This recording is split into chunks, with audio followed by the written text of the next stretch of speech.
Cuando miramos ciertas actividades productivas desde afuera, solemos presumir que por el simple hecho de tener una empresa se gana plata. Pero, ¿esto es realmente así? ¿Es negocio criar ganado en la Argentina? Acompáñame a responder estas preguntas en la palabra de aquellos que lo hacen. Bienvenidos a una nueva temporada de Motivar en Foco. En una nueva entrega de Motivar en Foco vamos a hablar de quizás la actividad más tradicional que tiene la República Argentina si pensamos en campo, y es la ganadería de carne.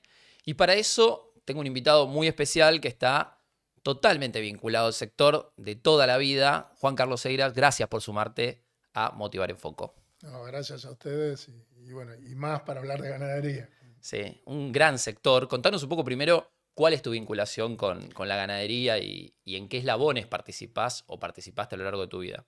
Mira, yo soy bonaerense, pero soy correntino por adopción, como digo yo. Mis padres tenían un establecimiento en el sur de Corrientes, en Sauce. O sea que me crié colgado de la cola de una vaca de cría. ¿No? Estoy hablando de principios de la década de los 70, ¿no? Bueno, la cultura familiar, la pasión que me despertó, toda esta situación llevó a que a la hora de elegir carrera, entre dos opciones que tenía, me volqué a la carrera más ganadera que había en ese momento, que la daba la UCA en Buenos Aires, que era el ingeniero en producción agropecuaria. O sea, era un poco menos de yuyo y un poco más de producción animal. Así que soy egresado del año 87, con un fuerte perfil en alimentación, desde tercer año que tuve las materias de alimentación, de la mano del ingeniero Fey, que fue un gran precursor de la nutrición en aquellos años. Y ahí pasó algo muy particular, porque la ganadería y de carne estaba volcada exclusivamente a la reproducción y a terminar con las enfermedades venéreas. Bueno, con lo cual mis primeros años de carrera fueron de lucha, de carrera profesional ya, que era decir, bueno, curemos las venerias, erradiquémosla, pero aparte démosle de comer a la vaca. Parte de la preñez entra por la boca. Esa fue mi primera gran batalla. Todavía ni soñaba que iba a terminar siendo algo así como un referente histórico de la ganadería intensiva, de los fields. Y bueno, de hecho viví en Corrientes 10 años, en Sauce, hice mucha profesión en esa zona, y me fui transformando a lo intensivo como alternativa de una ganadería que hoy aún sigue luchando de cómo dar de comer y cómo criar el ternero desde el inicio. Y en aquel entonces mi introducción a lo intensivo venía qué hacer con los terneros cola de parición, con toda esa parte y sobre todo de la hembra que quedaba en los campos y que tenía muy difícil colocación. Se volvían habitantes crónicos de los campos de cría de aquel entonces, en todas las regiones. Bueno, ahí se comenzó, mudé al primer feedlot en una empresa familiar, y bueno, y rápidamente del año 92 al 96 terminé abriéndome del corazón de la empresa y radicando mi primer negocio, mi primer feedlot propio en la localidad de Bransen, unos kilómetros al sur de Buenos Aires y al oeste de La Plata. Una ubicación muy buena, muy cercana. Cerca de los frigoríficos también. Cerca de los frigoríficos, en la puerta de entrada de la cuenca del Salado en cuanto a la cría, y con algunas dificultades en aquellos años en cuanto a la provisión de maíz, que no había el desarrollo, no había nada resistente a nada en esos años, pero bueno, pesaba mucho la cercanía a la industria consumera y mucho esto de tener ternero en los 200 kilómetros a la redonda. Comencé con algún grado de necesidad, porque yo soy hotelero, hago propio y hago hotelería. Sí. Y en aquel momento, seamos claros, la hotelería fue una ayuda para alguien joven, tenía 32 años, que no me alcanzó para todo. Claro. Entonces, bueno, de ahí en adelante, nunca más dejé de ser hotelero en una parte, y bueno, fui perfeccionando sistemas junto con todo el evolucionar. Gran golpe en la salida de la convertibilidad, que nos dejó de significar un peso, un dólar, y la correlación que eso traía con el maíz y todo esto. Pero ya a mitad del 2002, bueno, la cosa empezó a tomar otra sintonía y ahí vino la segunda revolución en la ganadería, que es agrícola la revolución. Claro. Pero transformó la ganadería porque le llevó 16 millones de hectáreas, las mejores 16 millones de hectáreas ganaderas, se las llevó la soja, el maíz y todos los cultivos. Ahí ya sí de la mano del ORR. Exacto. ¿No? Y ahí también hubo un corrimiento de la ganadería hacia el norte. Claro, ahí se armó al oeste y al norte. Pero después, en pocos años, cuando vas al 2006-2007, te encontraste que el que era ganadero en la cuenca sembraba, pero tenía un arraigo ganadero. Bueno, hoy encontrás, después de 25 años, que la mayor concentración de feedlot se encuentra en esa zona, en toda esa franja de la pampa húmeda que se la llevó puesta la agricultura y sigue siendo agrícola, tenía la mayor densidad de feedlot, la mayor cantidad de hacienda encerrada. Exacto. O sea, Más del 50% de lo que hay en el país. Exacto, exacto. Hay varios conceptos que vos mencionabas porque quizás muchos de los seguidores de Motivar entienden de qué se trata la hotelería o la ganadería intensiva y algunos otros que fuiste compartiendo, pero ¿qué significa hoy el feedlot en números para la ganadería argentina? El feedlot es una herramienta ya, te diría que hace más de 10 años, indispensable para poder sostener el sistema ganadero y los niveles de producción que hoy tiene la Argentina. Estás hablando que el 70% de la hacienda, descartando la vaca de descarte, que va a faena, tiene algún grado de terminación en feedlot. Cuando digo un grado, digo 70, 80 días como una terminación para un mercado de consumo y digo 150 o 170 días para un novillo con un marbling importante, con grasa intersticial en el bife para los mercados más exigentes de exportación. Entonces se volvió complementario en toda su extensión. O sea, hoy las empresas que uno mira, las integradas, como decimos, que tienen cría, recría y terminación, bueno, justamente es una cría eficiente con altos niveles de preñez, de porcentaje de preñez, una recría intensa. Recordemos, justamente por lo que sabe nuestro oyente y lector, que las recrías se hacían hace 25 años con restricción. O sea, se buscaba recrías que el animal no ganara o hasta perdiera peso. Hablamos aumento compensatorio de primavera. Bueno, eso se borró de la faz de la tierra. Hoy está probado que el padecimiento en cualquier etapa nos da un producto final de menor calidad. Entonces hoy necesitamos terneros bien criados al pie de la madre, si hay que suplementar con algo también, las recrías sosteniendo 500 o 600 gramos por día, por cabeza, ya no nada o poquito. Claro. Y después la terminación siempre es a toda máquina. Claro. Depende de tamaño, sexo, categoría, igual que la cantidad de días, ¿no? Mercado de destino. Pero digamos que ese eslabón que se ve bien en las integradas, afuera nos pasa a los que no somos integrados. O sea, tenemos creadores, como yo tengo mi cuenca, bueno, yo después tengo una segunda instalación en Lobos, que también son 100 kilómetros de Buenos Aires hacia el oeste. Ambos comparten la misma situación. Tenemos el ternero, tratando de buscar el ternero bien criado, tenemos posibilidades de recría de distinto tipo y tenemos la terminación. Y seguimos teniendo el engorde del ternero que sale del pie de la madre y directamente pasa por el feedlot para hacer esa ternero, vaquillita, novillito, sí, de 300 kilos más o menos, que es el mercado de las grandes ciudades, Buenos Aires, Rosario, Córdoba, Mar del Plata. Claro. Que eso es lo que vos decías antes de los consumeros, digamos. Claro. Exacto. También para el que no exacto. conoce. Ese es el matarife abastecedor que quiere ese animal chico, con un engrasamiento justo, no mucho engrasamiento, claro, y que hace abastecimiento de toda esta zona, ¿no? Si tenemos que sacar una foto de rentabilidad o de márgenes de rentabilidad que tiene cada uno de esos eslabones que describías, de la cría a lo que sería el feedlot, cada eslabón hoy es rentable, ¿no? ¿Quién está sacando quizás el mayor provecho? Mira, yo te diría que post seca, o sea, después de los 2 años de una seca súper intensa, que generan distorsiones. La seca, igual que la inundación grande, generan distorsiones muy justas, digamos, ¿no? A quien las padece. Superado eso, que ya llevamos vamos para el segundo año de haberlo superado, 1 año y medio largo, la cría se convirtió en la vedette. O sea, en términos de rentabilidad, hoy con un ternero entre 3.400 y 4.000 pesos por kilo, y una vaca china, recordemos que del 2015 en adelante el criador obtuvo un ingreso importante anual a partir de su vaca descarte, que antes o se dejaba morir en el campo o se cargaba como una conserva fundida, que era poco y nada lo que sumaba. Anécdota vale, yo de chico con mi padre, cargando nafta en una camioneta, en la famosa camioneta F100 de su momento, Sí. lo que llenaba el tanque era el valor de una vaca de conserva. Tremendo. Llenar un tanque de una camioneta. Claro. Eso lo viví yo teniendo 10, 12 años.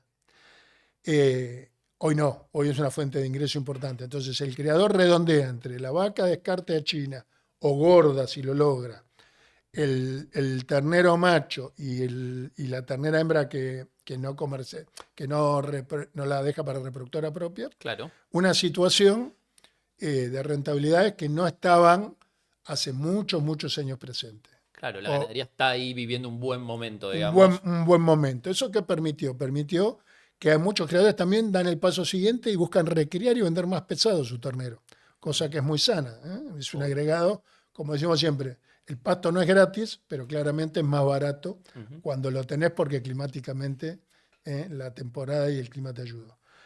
Después hay una figura que es el recriador, que existe, que es aquel que tiene campo y no tiene capital de trabajo porque lo destinó a otra actividad o porque le fue mal en otro momento. Bueno, y habemos muchos operadores, nosotros y la industria exportadora, que tomamos en distintos convenios de alquiler o de capitalización para meter esa etapa de recría.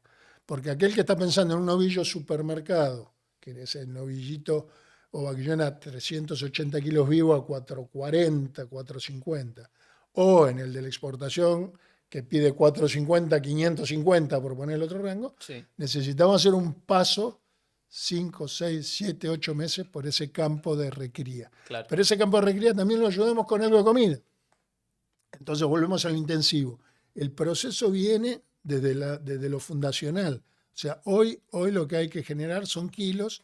Encima se dio una ecuación el año pasado y pensamos que el que viene no tendría que haber mayor sobresalto, donde el precio internacional de los granos está muy moderado. O sea, hoy alimentar es rentable. Claro. Y eso empuja toda la cadena. Entonces, rentabilidad del criador en relación a lo histórico, lejos por delante. El recreador con un número más o menos balanceado y el filotero depende de... A ver, cambió el modelo. El año 2023 nos enseñó que era más negocio hacer finanzas que engordar. Claro.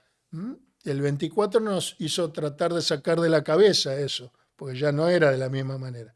Y el 25 claramente nos dice, muchachos, pongan kilos, produzcan, que el kilo es rentable. Exacto. Porque lo otro no alcanza, no sirve. Y bueno, estamos en ese proceso. Todas las empresas tenemos estructuras diferentes y complementaciones. Vos pensás que el ganadero puro es una pequeña porción. Siempre hay corrimientos, o porque viene de una industria el dueño, o porque viene de la cría, o porque viene de la agricultura fuerte. Exacto. Y lo tiene como un complemento a la pata ganadera. Exactamente. Exacto. Está claro. Entre paréntesis, antes de seguir con lo estrictamente vinculado al negocio, hay mitos a veces en torno a la producción a pasto y la producción a corral o en feedlot, de la calidad de la carne o si se modifica la carne. Esto para, entre paréntesis, ¿qué decís vos con respecto a eso? Porque la inmensa mayoría de los argentinos consumen carne de feedlot en realidad. Sí, todos. Sí. La realidad es una sola en la Argentina y en el mundo. La carne de mayor valor es la carne que tiene una fuerte terminación a grano. La Argentina puede combinar, gracias a Dios, y todavía no lo hace valer en la medida que tendría o que podemos de acá para adelante, sabemos que nace libremente y a campo, recriamos en grandes extensiones y terminamos a corral. Pero el producto que vale en Estados Unidos, en Europa y en Asia es el terminado a grano. ¿Por qué? Por una simple razón, porque combina lo mejor, pero le da la homogeneidad y esto que hablamos del marmoleo, del marbling, que hace que la carne tenga un animal joven con un punto justo y bueno, eso es lo que vale. El importador europeo que veníamos con la historia de la cuota Hilton desde hace 50 años, ya más, 54 años, generaba una situación donde, no, pero ves que la Hilton es la que más valía por impuestos, porque es un problema arancelario. Después salió la cuota 481 de Sí. Finland, es la que más vale. Bueno, pagaba cero. Pero cuando el importador europeo conoció la 481, ¿qué le decía y qué le dice al frigorífico argentino?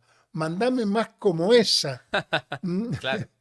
Y es así, que no quiere decir que hacemos un panel en Europa con consumidores y en la primera impresión, no, la pampa, lo natural, que sigue siendo. Sí, Porque también es es parte de la parte, estrategia de marketing y de claro, porque es parte del posicionamiento. proceso. Cuando se lo das a probar no identificado, todos dicen, ¿ves? El que yo elegí era este. No, señor.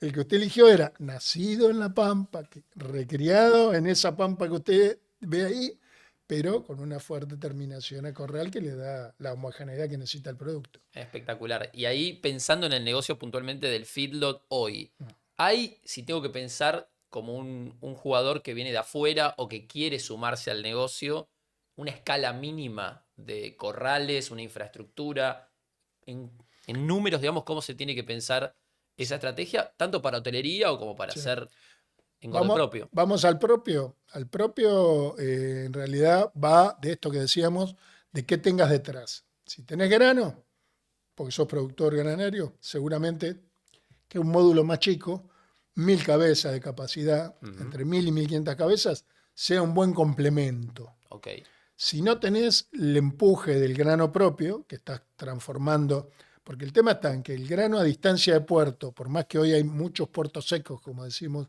por las moliendas y por todas las plantas de etanol, y etcétera, etcétera, lo que empuja es que vos estás pasando a hacer proteína animal sin gastos, claro. sin flete y sin gastos. Ujú. Entonces ese es el empuje. Ahora saquemos al productor granario que está detrás, bueno, el módulo aumenta. Yo digo que hoy para hacer un filete de hacienda propia hay que hablar de 5000 cabezas, para poder que sea una unidad Sí. de negocio que realmente tenga. Que De, 5.000 cabezas de capacidad de instantánea, capacidad eso quiere decir que instantánea, pueden pasar 10.000 o 12.000, más, 10, 12.000, 10, 12.000 por año. 10 10, 12.000 12.000 por por año. año. ¿Cuál es la inversión, tanto para la de 1.000 como la de 5.000? Si, a grandes rasgos al Sí. menos, pero ¿en cuánto se tiene que invertir en infraestructura La de 1000 hay para veces se inaugurarlo? distorsiona por dos motivos. Primero, porque puede haber que haya parte de algo que tiene que ver con esa agricultura que empuja. Y a la otra cosa se vuelve cara porque el módulo es chico. Mm. Vamos a tomar la de 5, 4 o 5.000 Sí, cabezas. En 4 o 5.000 cabezas, fuera del valor de la tierra, sí. que vale lo que vale según la ubicación, la zona y donde esté, de la tierra para arriba, hoy tenemos que pensar entre 300 y 400 dólares por capacidad, por cabeza de capacidad instalada. Ok. O sea, 4.000 cabezas, 1.200.000 dólares y ahí. Y ahí, Después, ok. en la maquinaria, como en todo, podés gastar un poco más porque hay máquinas más de punta Obvio. y hay otros mixers, por poner el carro típico con el que repartimos, un poco más barato, que no tiene que ver porque uno debe de comer bien y otro mal, ¿eh? Ujú. Tiene que ver con la durabilidad, con la confiabilidad o menores reparaciones. Hoy hay mixer con acero inoxidable interno, con situaciones Sí, sí. que hacen al uso y, bueno, y al gusto de la capacidad del que lo va a comprar. Lógico. Después le tenés que sumar el capital Hacienda. Claro. Porque entonces más de uno me dice, entonces yo con 2 palos, 2 Estoy. millones de dólares, estoy. Sí, para que después tenga que meter 5.000 cabezas. Claro. Y ahí Que empieza a a, jugar el que a costo 1.000 dólares financiero. por cabeza son 5 millones de dólares. Claro. Y ahí volvemos a la hotelería. Cuando no te alcanza, hay veces, también hay muchas empresas grandes que diversifican y juegan el riesgo con una parte propia Y prestan el y servicio. prestan el servicio a terceros. ¿Cuáles Perfecto. son los más interesados hoy en tomar el servicio? Siempre los matarifes abastecedores, pero mucho la industria exportadora. Los También. frigoríficos exportadores están muy presentes en las hotelerías. Y históricamente, ¿cuál fue el plazo de recuperación de una inversión así, de semejante infraestructura, de enterrar 1,5 millones, 2 millones de dólares en un campo? Mm, ¿Hay un plazo razonable sí. históricamente y cuál es ese plazo hoy? Yo dije antes que nací en un campo de cría colgado de la cola de una vaca. Sí. El ganadero jamás se hace una cuenta de retorno. Y lo digo como profesional y ejercí. Llevo Sí, sí. 39 años de profesional y 35 de ejercer la profesión. Somos muy renuentes a hacer esos números. Pero en definitiva, nadie arma un feedlot de 3, 4, 5, 6 mil cabezas no pensando en 10 o 15 años. Ok, es Sí, un plazo, sí, sería razonable. razonable, razonable. Sí, clarísimo eso. Y después ahí, pensando en esto que decías del ganadero típico, ¿qué peso tiene el financiamiento o el costado financiero en todo esto? Porque obviamente en muchos casos se puede recurrir o no a un crédito, no sé el vínculo que tiene el ganadero con el banco históricamente, ni hablar en este contexto, no sé las tasas, si podés compartir un poco esa impresión. Tuvimos muchos momentos de imposible absorber esos niveles de tasa que teníamos. Aún hoy, hace días tuvimos una reunión con un banco importante, privado, varios de nosotros, y seguimos hablando de tasas que no son ganaderas. O sea, hablar de un 30 y pico, 40% de tasa nominal no es ganadería. Claro. No es ganadería. Pero también es cierto que en algunos momentos más inestables hubo tasas más subsidiadas, hubo promociones para algunos remates o para algunas situaciones especiales. La pata del crédito es la herramienta, ¿no? En todas las actividades, en la economía mundial. Seguro. Pero cuesta un poco. Y en los bancos, oficiales o privados, privilegian demasiado la situación patrimonial. O sea, el banco busca la tenencia grande del patrimonio en tierra. Le tiene un poquito de temor en todos los sectores, en todos los rubros de la ganadería, le tiene un poquito de temor a esto de préstame para comprar más novillitos. Claro. No le termina de redondear. Bueno, ahí te digo entre paréntesis, estuve hace poco en Bariloche en un criadero de truchas y pasa exactamente lo mismo. Vos tenés millones de dólares bajo agua durante 18 meses que dura el ciclo. Claro, ningún banco quiere prestarte para que tengas millones de dólares hundidos ahí en un lago. Bueno, pero esto es parecido. Esto es parecido. Claro. Es parecido. Hay dos cosas que al banco no le gusta. Esta parte del animal y la otra parte es la del hormigón. Nosotros tenemos todas esas plateas en los corrales, los frentes. Entonces, eso de ver que chorreamos hormigón sobre un piso, sobre un suelo, que nunca más va a tener recupero, que no sea como en un feedlot. Exacto. Sí, pero aparte no se puede mudar tampoco. Claro, pues no es que levantás, ¿entendés? Y mudás. Un galpón lo podés desarmar. Esto no. Claro. Esto nace y muere ahí. Bueno, cuando le explicás o le mostrás ejemplos, como el mío y otros colegas, que tenemos hormigones de 30 años y seguimos produciendo, que uno dice, bueno, el ejemplo está acá, o sea, esto ya tiene una historia. Pero bueno, el crédito es escaso. Sí hay, debo reconocer, que hay que perfeccionar igual los modelos, mucho interés de inversor particular. Okay. No al modo prestamista, pero en una combinación. O sea, le gusta la adrenalina del precio y del mercado, pero por otro lado, bueno, busca en general asegurar una renta, ¿no? De eso hubo siempre, cuando el negocio financiero después se llevó todo puesto, y ahora hace meses que estamos viendo nosotros y otros colegas varios planteos.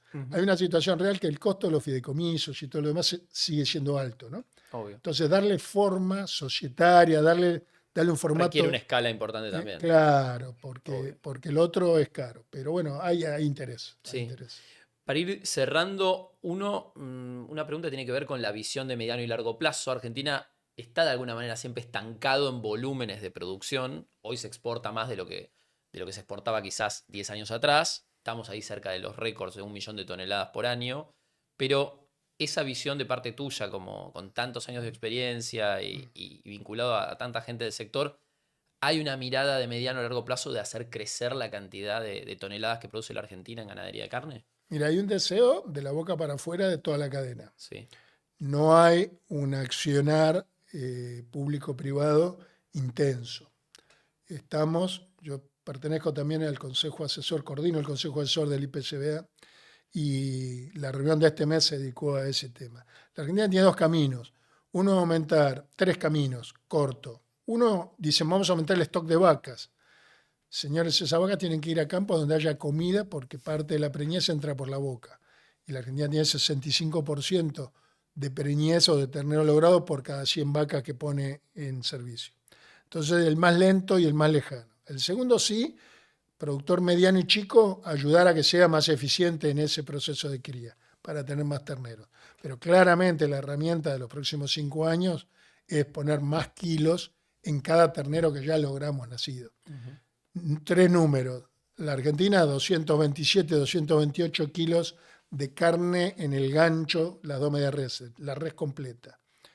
Uruguay ya se fue, junto con Brasil, a 260, 270. Australia, 30 kilos más. Y Estados Unidos, que no, pero los gringos ya están en 350 kilos. Entonces, lo más difícil de lograr un ternero, lo más caro, en tierra, la vaca, los reproductores, la genética.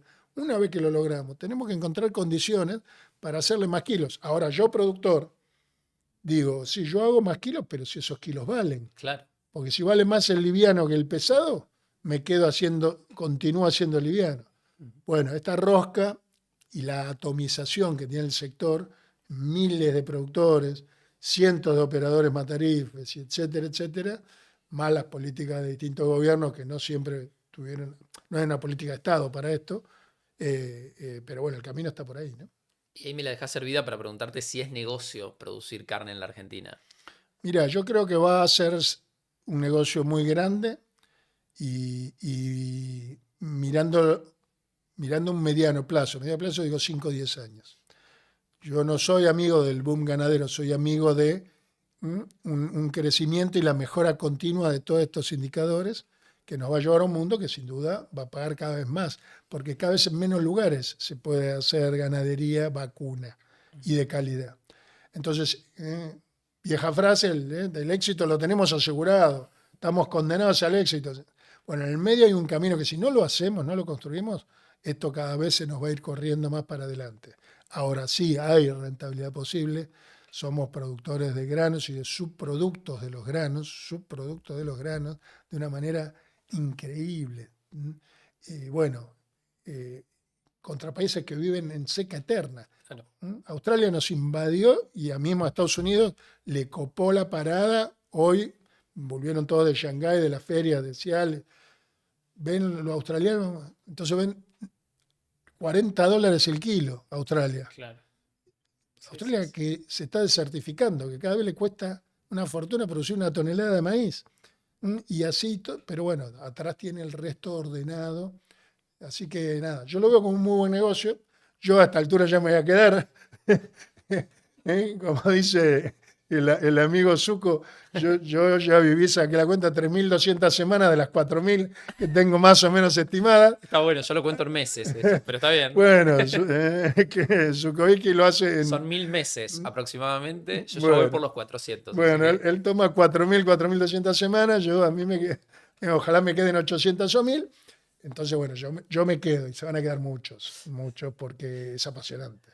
Juan Carlos, un placer. Hacía mucho que no nos cruzábamos. Un lujo siempre escucharte. No, el placer es mío. Gracias. Gracias. Así pasó un nuevo capítulo de Motivar en Foco.